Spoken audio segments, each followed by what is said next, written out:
Radio from 5 to 6 p.m. on the second Wednesday of every month, right here on AM 950. Everyone likes a litter-free ride on Metro Transit buses and trains, so pitch in. Take pride in your ride and take your trash off with you when you get off at your stop. You'll find trash bins at every Metro station. Want to help clean up transit stops in your neighborhood?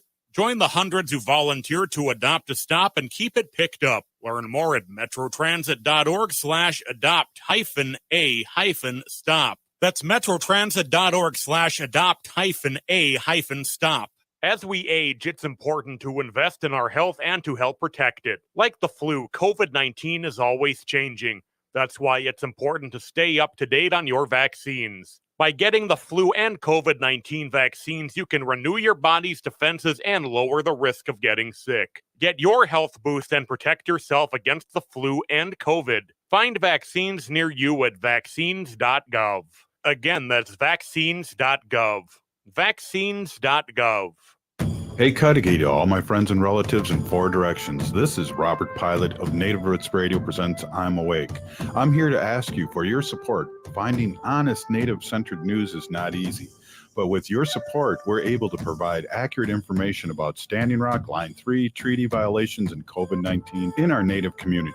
Please visit Native Roots Radio Network on Patreon and donate if you can. That's Native Roots Radio Network on Patreon. Pinigigi, and thank you for your support. With a look at your AM 950 weather, I'm Patrick Lilia. Tonight, clear with a low of 46, then Thursday, sunshine with a high of 71. The music is still the hottest at Crooner's Supper Club in Fridley. Crooner's is located just north of I-694 off Highway 65 and Moore Lake Drive. View their upcoming music schedules and food menus at croonersloungemn.com.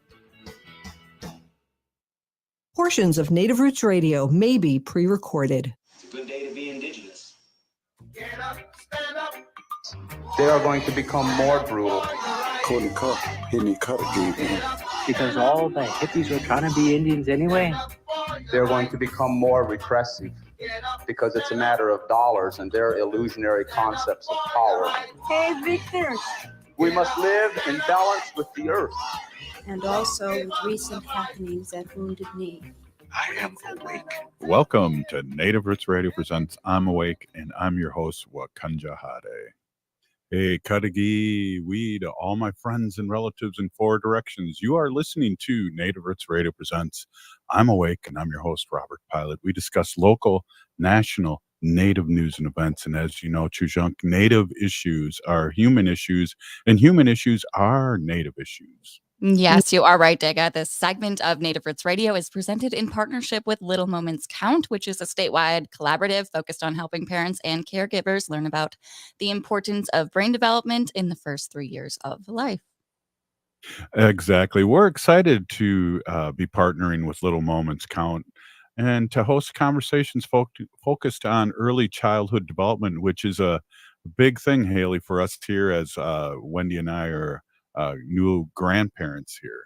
Yeah, we got to care about our next generation. So it's important that we bring guests on monthly with Little Moments Count to talk about how they view the role of early childhood development in creating bright futures and strong communities.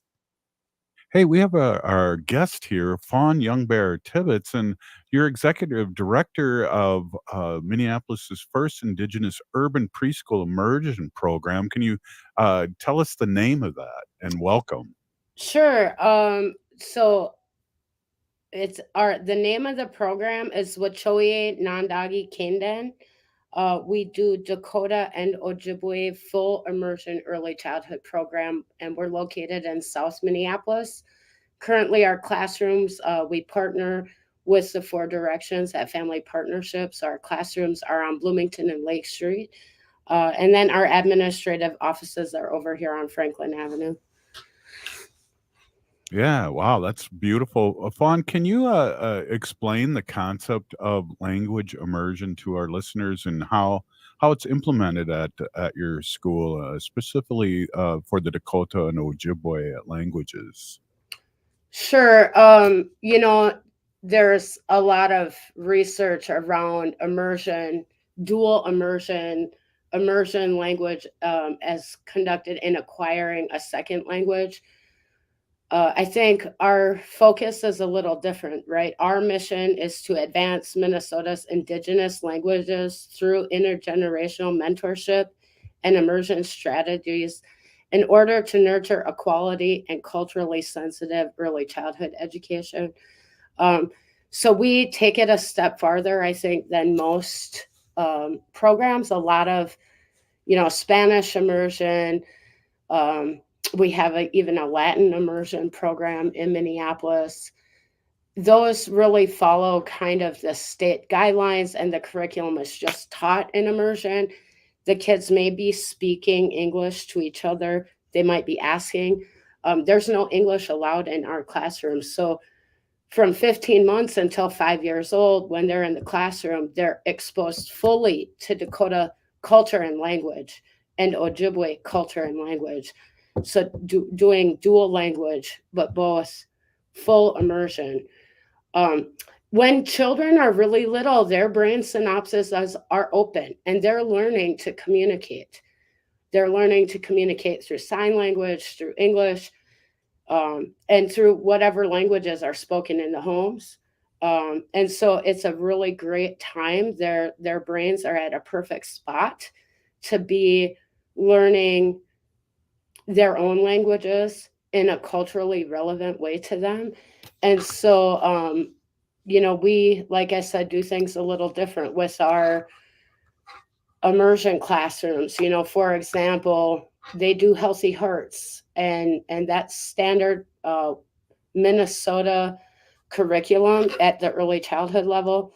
But we bring in a deer heart and a bison heart. They investigate those hearts. They cook them. They eat them in the classroom. And so we have a cultural competency, I think, that most immersion programs don't necessarily use in their program. It makes us a little bit different. Yeah, that's very cool. And I know that's beautiful that the languages needed to be spoke there, like a true immersion school, and those receptors in their brains are working overtime in a good way with the two languages. That's beautiful. What's really great, when we come to the garden, the Dakota and Ojibwe kids are there, and they're talking to each other, and they're understanding each other, no matter what language they're speaking, and it's really, I almost say they're trilingual, right? So the Ojibwe kids will follow directions from the Dakota teacher. The Dakota students will follow the Ojibwe directions. And people, I think, get confused a little bit. They think, well, will my child learn English? We are not at risk of losing English. We only have one Dakota first speaker in Minnesota left. One of our elders just passed away recently, right? And every time an elder dies, we lose a library. So how do we grow the next generation of first speakers?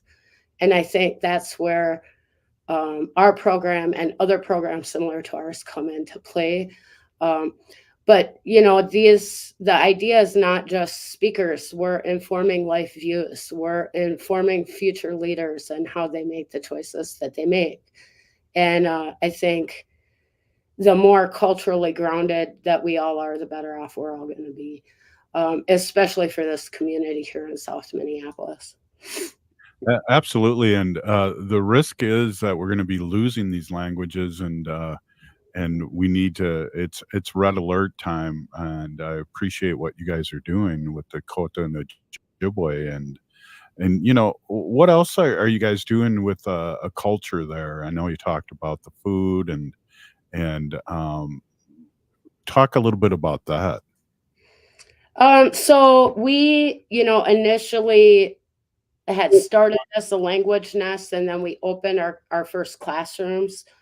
So our classrooms have now been open for 16 years. We did get a grant a few years back, and it was to look at food sovereignty. It was, engaging kids in the garden. It was about engaging families in harvesting and food preparation. Part of that was that we wanted to serve breakfast, lunch, and snack to our kids, all traditional foods. We ran into a lot of barriers with the USDA. We talked with all of the food service providers here, Trio, Lutheran Services, Gatherings Cafe. I mean, we went everywhere to see who could provide that. There are a lot of barriers. So we just signed a lease for a commercial kitchen, and we're opening the first traditional food child and adult feeding program. And it's an amazing step. It's a lot of work to be doing that work. But it ensures that we can provide those foods to our kids, right? Wild rice, bison, walleye. And then also we have our food sovereignty program. So there's the food service, but then we also have an outreach specialist that's helping families harvest. We're going to be doing a bison butchering class here soon. We're doing cooking classes. So what we figured out pretty quickly was you could provide traditional foods to families, but they may not have exposure to that food. So, you know, we gave out Dream of Wild House food shares to everybody. Most folks didn't know how to cook greens or how to use a turnip, right? Because they haven't seen these traditional foods in a long time. Most of our families came here in during relocation, right? So they've lost the connection to their land base, which is also harvesting methods, which is also cooking. So we've kind of stepped that program back and are going into full-on community education, partnerships, cooking classes, butchering classes, you know, so we're kind of expanding that project as well. Wow, we're here with Fawn YoungBear Tibbetts, and we're talking about some amazing thing with your school, and I can't wait to hear more about it. And wow, I'm so happy to hear about it, Haley. I have never heard about this. Yeah, it's always a great thing to have for our kiddos and our next generation. So please stay with us. We'll be right back. I heard sex trafficking happens a lot in Indian country. What is that? Here are some of the real reasons why sex trafficking happens in Indian country. Unequal gender roles that were forced on us by colonization. Communities don't have enough resources. Silence around domestic and sexual violence. Lack of attention and justice for missing and murdered Indigenous people. There's a lot of behavior that keeps our communities out of balance. These are just a few true reasons why Native communities are targeted by traffickers. When these acts of violence happen in our communities, it opens us all up for exploitation. Sponsored by the Minnesota Indian Women's Sexual Assault Coalition. The Minneapolis Institute of Art is featuring the art and legacy of Jody Falwell, a groundbreaking potter from Cabo Owinga, New Mexico. Over the past 50 years, Falwell has revolutionized Pueblo pottery and native art by weaving in personal, political, and social stories into her pieces.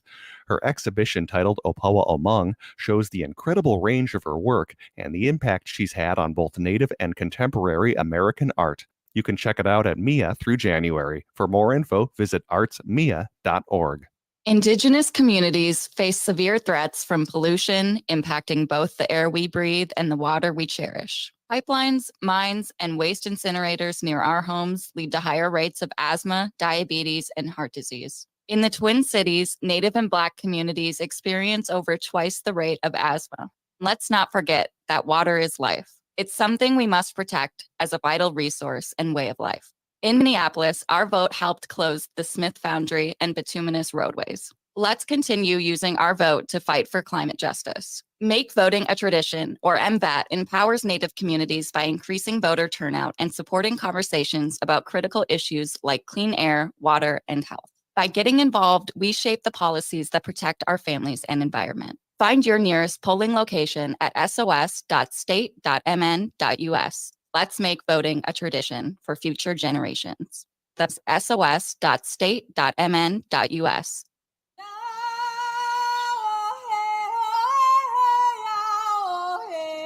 This is Leonard Peltier. I am in Coleman 1, U.S. Penitentiary, and I'm listening to Native Roots Radio. And we're back to Native Roots Radio presents I'm Awake, and this is Robert Pilot. This portion of the show is supported by Little Moments Count. Nearly 80% of brain growth happens in the first 1,000 days, and small moments of interaction like talking, reading, playing, and singing help create the pathways that build a child's brain during this early stage of life. We're here now with Fawn YoungBear Tibbetts. Hey, welcome back, Fawn. And we have a lot of questions here. And I just have to applaud your work and your community there. It sounds really, really exciting, and you guys are on the right track. So again, Big Pinigi, thank you for being on. Hey, I have a quick question. Can you discuss how access to healthy foods affects uh, children and working to address it, and you guys are working to address this issue? Well, when kids are fed properly, their brains work better. We also have in our community some of the highest rates of poverty, but also some of the highest rates of obesity and diabetes. So if we can impact choice at this young of an age, then it's just going to be a lifelong benefit for those kids. So, for example, I was in Palm Springs this week. One of the students came with to NIEA, and he's our youngest student, 15 months old. Every day he wanted the blue corn mush that I made for breakfast instead of the chocolate cereal that the older kids were eating. Eventually this child is going to be an older sibling too, right? Or he's going to be cooking for his family.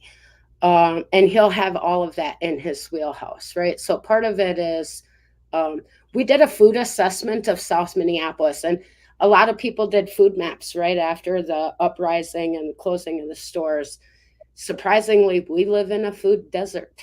There are more food shelves here than there are grocery stores in our community. But one interesting thing we also found was that every family has a food influencer. And if you can get the food influencer to try something, the younger kids are more likely to try it. And so engaging like at all the levels with the families of cooking, with providing the healthy foods. It was hard. Kids were coming back and saying, hey, we're still hungry.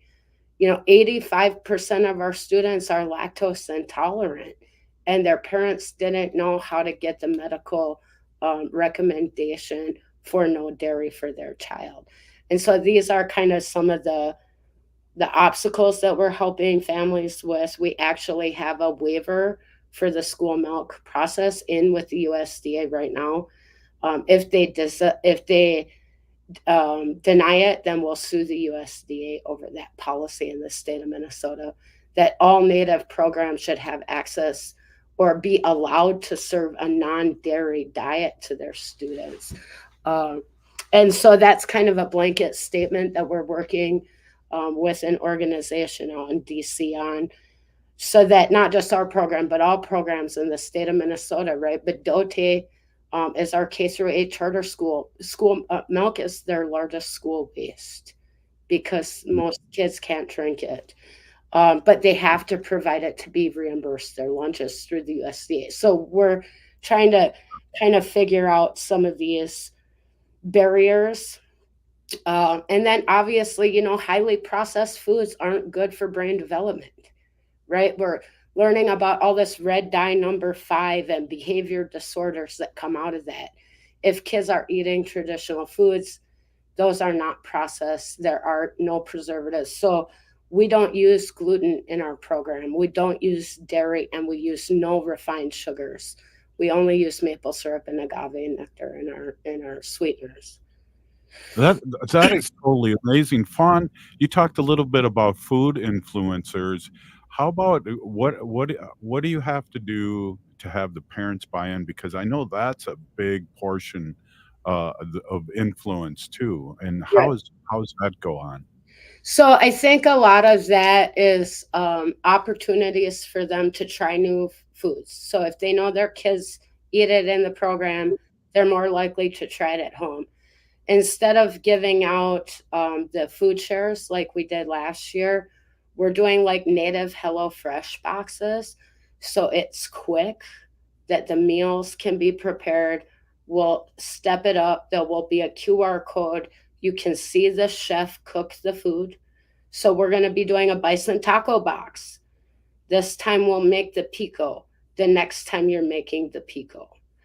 Right. And so we're going to level up, and we're scaffolding even for adult learning. Right. And we do that with kids all the time. Say, okay, what is the appropriate age level? Well, what is the appropriate knowledge level for this community? And I've run into some folks, they might not even know how to cook wild rice. And so we're literally starting from scratch. The way I teach my kids about making a salad, right? A good salad should be sour, it should be sweet, it should be crunchy, it should be tart, it should hit all the parts of your taste buds. It shouldn't need ranch dressing on it, right? We should be able to have maple syrup and fire cider and some salt and pepper, and that should be enough. And so giving parents the confidence, and then knowing your kids eat this at school, and you come to field trips, you've seen them eat pozole in the garden. Make pozole at home because they'll eat it. And so I think parents often stay where they're comfortable. We have an apprentice. She is, her daughter is in the program with us. She asked, could I just come and watch you cook? Like, I only use 5 spices in my house. Can I come and watch you cook so that I can learn some of these techniques? So our kitchen is always open. We're always ready to do classes.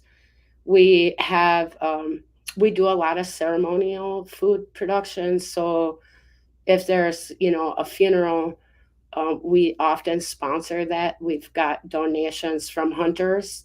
I can't legally serve that food in the program, but I can serve it for community feasts. And so I think last year we received a donation of about 400 pounds of ground bison. 90% of that went to powwows, funeral feasts, and shaky tents and naming ceremonies. Some went to Sundance for the end of the fast that those guys did up there. Because we get that big donation and then we can't serve it in schools because of USDA regulations again, right? No hunted game. But we can provide that to the community, and I can give that to our families. And I know that's been really appreciative. Right now, ground bison, it's crazy expensive. Roasts are really expensive. Walleye, wild rice is like over $20 a pound. So if I can provide those for free to our families and to our community members, to our elders, and we work across the board, not just with our program. And we're doing catering now as well. So we're using the catering service to increase our scholarship dollars for students, right? This is amazing, Fawn. Fawn, can you tell, we like a action here, and can you tell our listeners how we can support what you're doing, and if there's a place to give support to your school, and tell us the name again and the spelling so people can find this. This is amazing. Haley, this to me is really amazing what the work you guys are doing. Mm-hmm. So we're in March going to be doing a big strategic plan launch that will be virtual so people can attend that. Our organization is Wicoie Nandagikendan, and the website is wicoienandagikendan.org. It's WICOIENANDAGIKENDAN.org. So it's just all one word, wicoienandagikendan.org. We do have a donate button there. Currently, we're the Seward Community Co-op Roundup for October. So if you go to Seward Co-op, you can round up at the end, and that donation comes to our scholarship fund. Also, our kitchen is available. Like I said, any catering events, we try to work within organizations' budgets. So we catered the Minnesota Two-Spirit Powwow for their feast this year. We got really awesome feedback, and we made Indigenous falafels for that.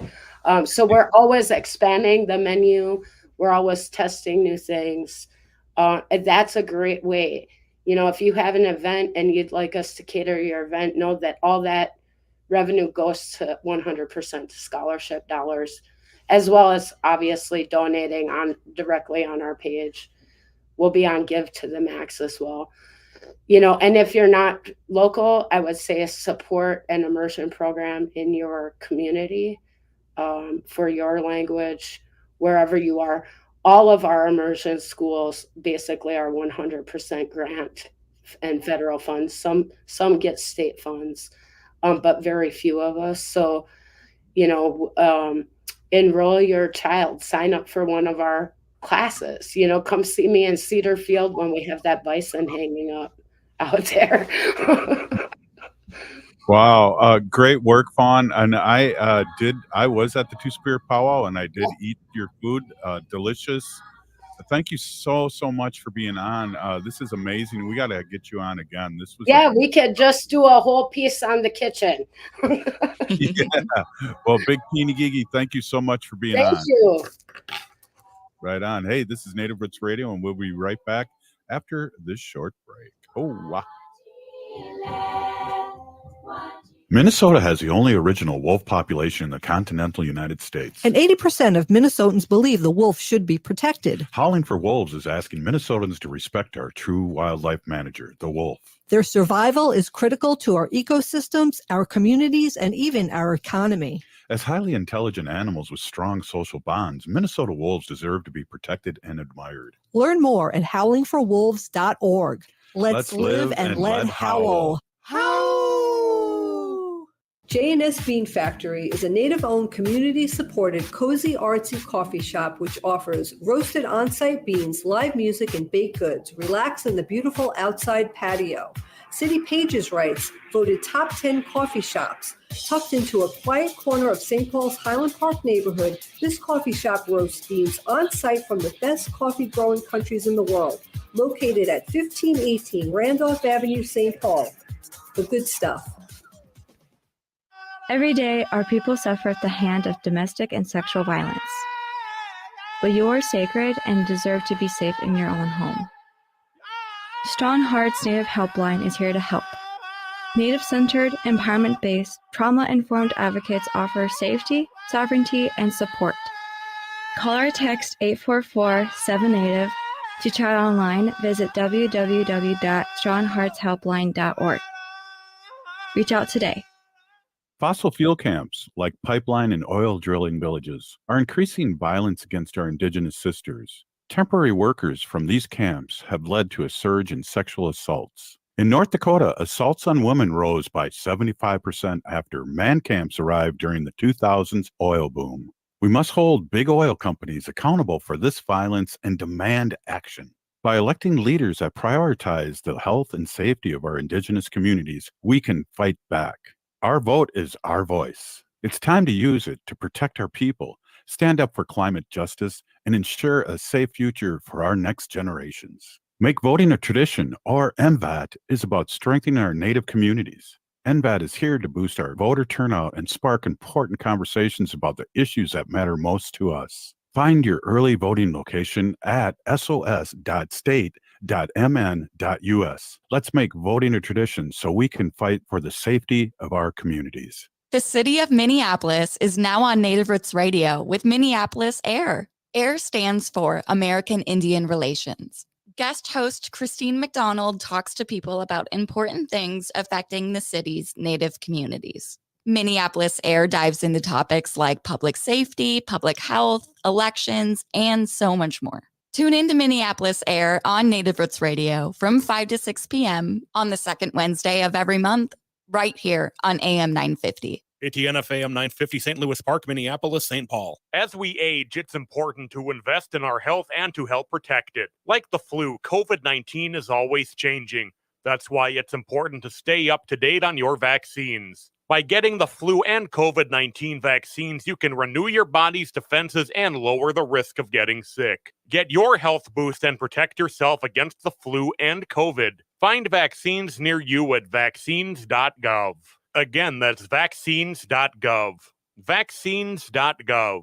With a look at your AM 950 weather, I'm Patrick Lilia. Tonight, clear with a low of 46, then Thursday, sunshine with a high of 71. The music is still the hottest at Crooners Supper Club in Fridley. Crooners is located just north of I-694 off Highway 65 and Moore Lake Drive. View their upcoming music schedules and food menus at croonersloungemn.com.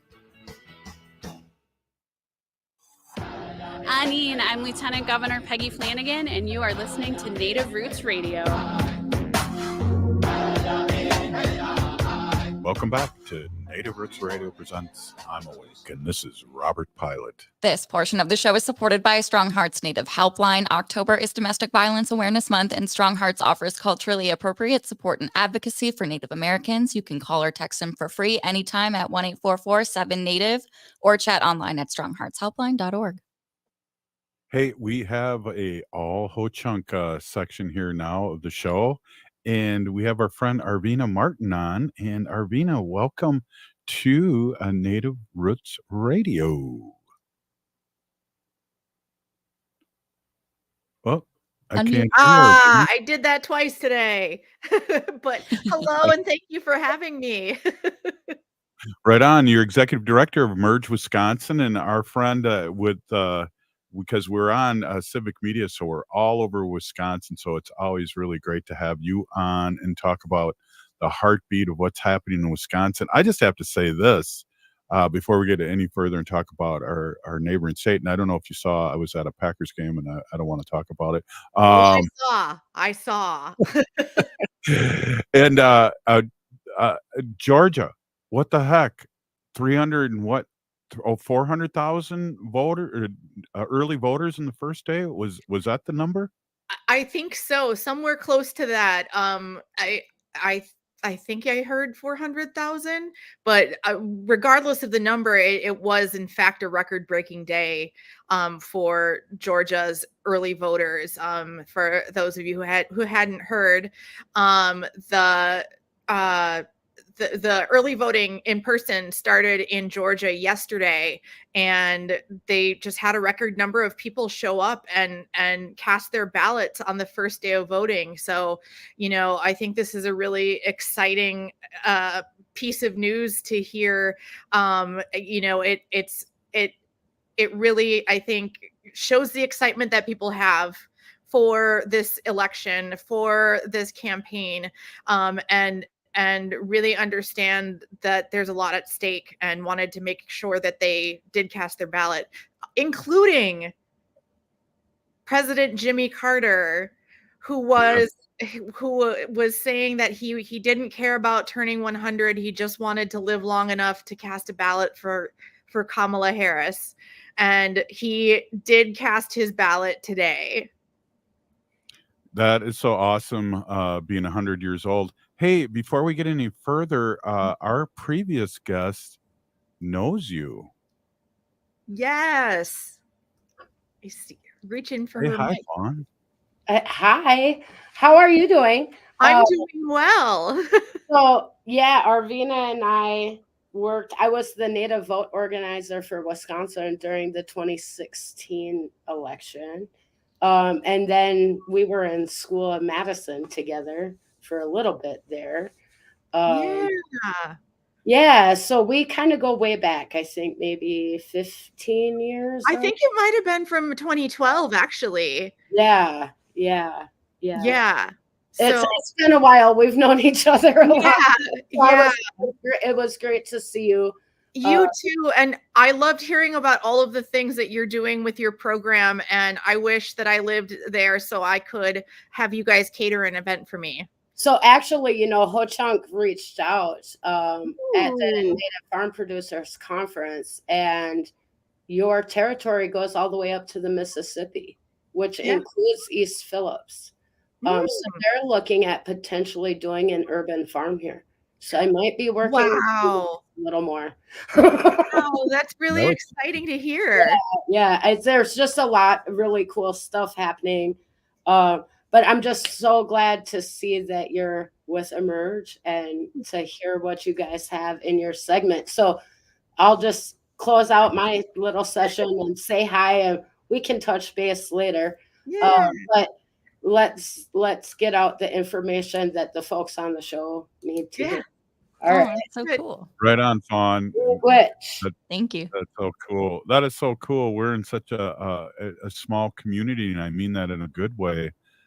We had a guest on yesterday, Arvina, an actor from New York, and somehow, well, he had a musical off Broadway that was just unbelievable. So we had to have him on, and the name of his show was Distant Thunder, and that's my Ho-Chunk name. And it was his name too, from his tribe. And a friend of my wife's knows the actor really well, and it's just like we're all intertwined all over the place here, even in New York. Yeah, that's some pretty that's some interesting coincidences or what have you. Yeah, I don't believe in coincidences, but I don't know what it means right now. Oh, wow. Same. We have to wait for that lesson. Yeah. Hey, Arvina, I don't know. I don't really pay attention to polls, and it seems to me that the polls have never had Kamala behind, but they're also, how are they counting these new people signing up to vote? And I mean, I really feel, again, I've said this, and Haley, I don't want to jinx this all, but I said I think things are looking really good. Yeah, that's one of the things I think that I like to tell people about when they're looking at polls. Always remember that first, number one, polls don't vote, people do, and that the only one that matters is the one that happens on November 5th. But this gives us a snapshot in time of a certain demographic, and we can talk. There's lots of conversations to be had about how polling firms will get the people that they ask to participate in polls, and there's a whole science behind all of it. But you do have to take those things into consideration when you're looking at. She froze. Oh no! Can you hear me? Is it winter? No, I can hear fine. Oh, my bad. I can hear you fine. It might be your internet. It might be your brother gaming again there. Probably. No, excuse me. I totally lost my train of thought, but I think that polls are better than, you were talking about, polls are better than voting is better than polls. Yeah, definitely. And that's the only number that truly counts. But take a deep breath when you read polls. I'm trying not to get too excited about things too, because everything is still within the margin of error.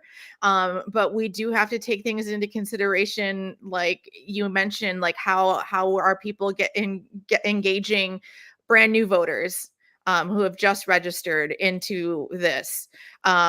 Into polls. So you just have to think about the realities of what these polling firms are able to do, and how they get out to certain demographics or to across a broad range of them, whatever they're going for. Yeah, I don't want to talk more about polls, but I just heard something that was kind of interesting, is that in 2016, the poll had Hillary winning, and so automatically these pollsters don't want to be wrong, so they're already giving Trump an added 3% just because of that. And I just thought, oh my God.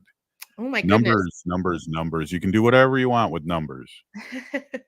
Yeah, that's not something I had heard before this. So wow, that's pretty. I mean, scientific sounds.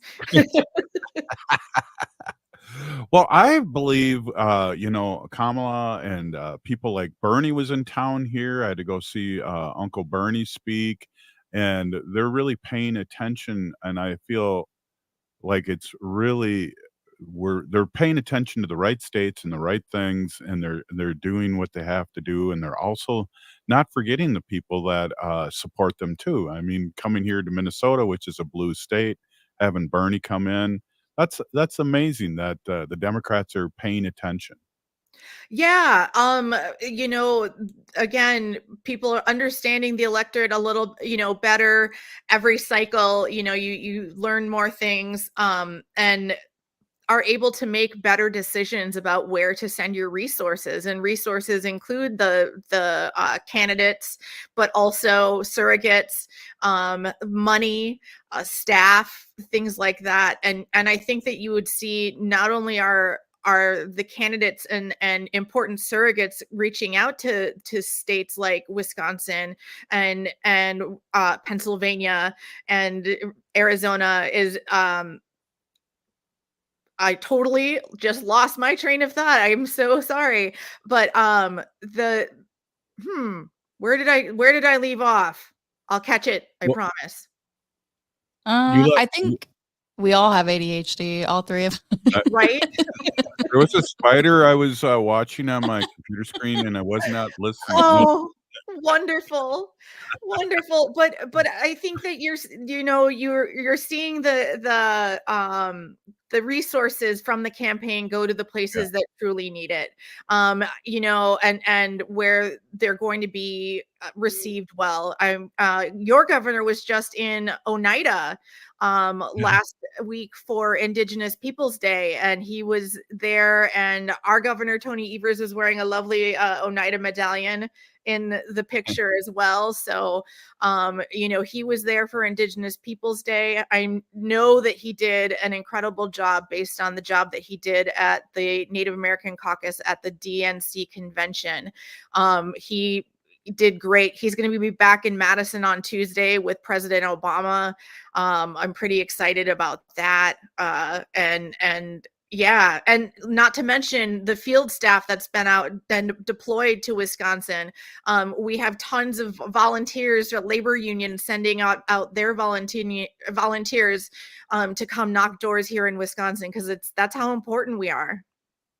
It's amazing too. I was at I had Wisdoms reach out to me and to notify me that that he was going to be in Madison on People's Indigenous Day, or no, he was going to be in Green Bay, and I was in Green Bay Sunday, so I was like a day ahead of them, and I came back to Indigenous Day here in Minnesota. Did you have a good Indigenous Day? We got less than 30 seconds here, but we'll maybe get into that. But yeah, no, mine was great. I, enjoyed my day off being Indigenous everywhere I went. And I went to UW-Madison had an Indigenous Peoples Day a powwow. So I went to that, and it was a good day to be Indigenous. Right on. Hey, we're here with Arvina Martin, Executive Director of Emerge Wisconsin, and we're going to be talking a little bit more, maybe talk a little bit about Emerge Wisconsin too, and how important your organization is to all of us here. And we're so always happy to have you on. We'll be right back. This is Native Roots Radio. Every day, our people suffer at the hand of domestic and sexual violence. But you are sacred and deserve to be safe in your own home. Strong Hearts Native Helpline is here to help.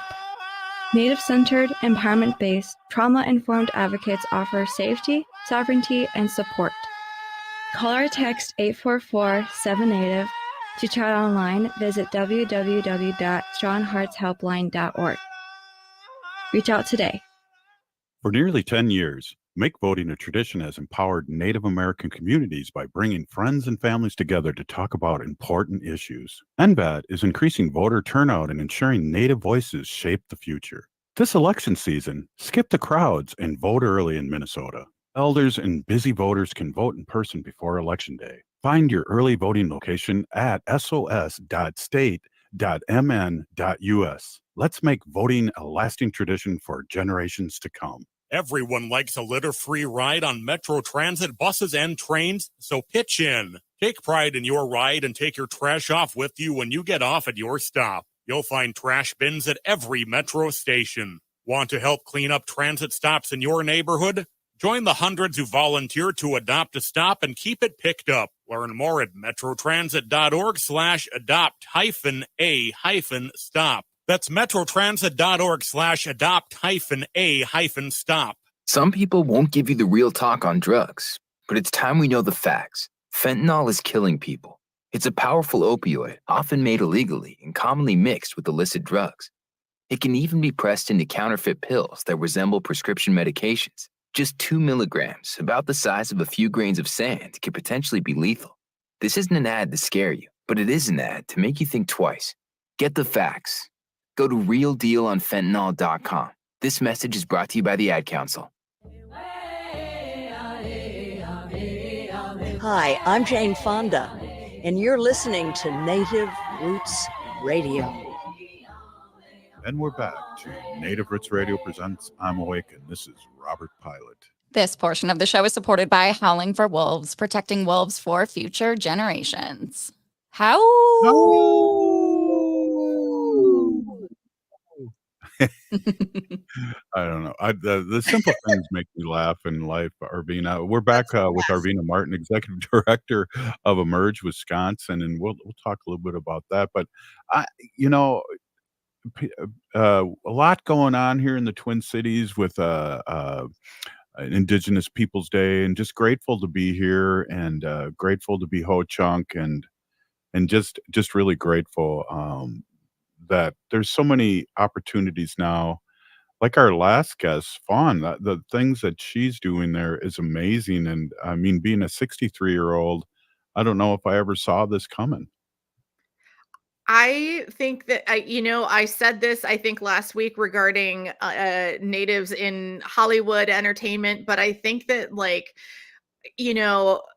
these nonprofits we're in this kind of glorious era of that as well. That is, I think it's just starting, that we are having very not just traditional and Indigenous kind of worldview based, but also forward thinking and being able to really just get that stereotype that of Native people as being people from the past. I think it just destroys that stereotype, because we are of the present and we are certainly of the future, and to see organizations that are doing things for across all fields, whether it's political, whether it's educational, whether it's mental health or community health. It's just, it reminds us that we are resilient, thoughtful people, and we've survived so much. We have all of this kind of collective knowledge that we carry, whether we know it or not, and being able to see that in its place and in the world that we live in now and the world that we're inheriting is just remarkable. Well, and there's also that point where we're educated now, and that's being able to combat the next genocide towards us, because we are definitely putting the chair to the table and being part of the conversation now like never before. And a lot of that has to do with education. Absolutely. And education in the broad sense of the term, that is like not just thinking about going to Head Start or elementary school, but being able to participate in activities or that are outside of what you normally get to do. Education means things like doing internships or having experiences early in your career, or anytime in your career. It's just, I think that all of the culmination of all of those experiences are really, really starting to pop up and show their faces in our modern society. Yeah, it's come to fruition. A lot of things. I think Mankiller talked about the importance of being at the table in the 90s, and here we are. You, a former, what we call here in Minnesota, a city council member, First Native American. That's a huge deal. That's something that should be in our Ho-Chunk history for sure, that just because you did it, others can do it. Absolutely. And when you are the first at something or one of very few of something, you feel a personal responsibility to make sure that you not only opened a door, but you're holding it open for people to come through. And that is, being available to people that are interested in the kind of things you do, whether they're kids or adults. And remembering to comport yourself in a way that is respectful of the position. I know that on city council wanted to make sure that, like, I was always I didn't want to mess anything up. First of all, because I don't want to mess things up, period. But I just felt pressured. If something happened and I somehow became a scandal, that what would that mean for any future Native people that wanted to run for office around here? Like that it's just part of the game, not the Yeah. game, but you know what I'm saying. Yeah, part of the flow, but it's also part of who you are. So I would be really surprised if you were part of any kind of scandal. But you never No. know. No, I'm just kidding. No, I can't think of anything. No. Some like too Oh. physical in a roller derby thing or something. Yeah, maybe There you maybe go. that's it. But Well, all we the got a few violence is minutes here. consensual. We got a few minutes here, and I just got to say before I ask you about Emerge and do a little call to action, how people can find out more about Emerge and what you guys do, is that I do have to say this is that the Packer Stadium was beautiful. Isn't it? Yeah, and it was really easy for me to get on there and get up to the 4th floor and get into the suite with people that redid the stadium, but also help Ho Chunk with their casinos. It Oh, was awesome. wonderful. That's O super o awesome. Opener. And I saw the pictures on Facebook and was like, "Oh, Robert, oh, I'm gonna tell." I had a purple shirt underneath my Packer shirt, and people did notice that. Yeah, that doesn't surprise me. We're on have our eyes open for that purple and yellow. Yeah, exactly. So let's talk a little bit about Emerge and how people get involved and what you do there in the last 2 minutes here. Yeah, so I am the executive director of Emerge Wisconsin, and we are an organization that identifies, recruits, trains Democratic women who want to run for office. We are currently accepting applications. You can go to wi.emergeamerica.org to click on our application link. And yeah, please email me, Arvina, ARVINA, at emergewi.org. If you have any questions about running for office, or, even if you don't live in Wisconsin, I'm happy to help, talk you through and get you set up with organizations that can be helpful for what you're looking for. And it's exciting in this era with our next president going to be a woman and our next governor here in Minnesota going to be a woman. The era is finally changed in a good way, and Emerge will be popping out a lot of new candidates, I'm sure. I believe it, and I'm really excited about what this potentially all means, and it's just really exciting. But we've got 20 days to go.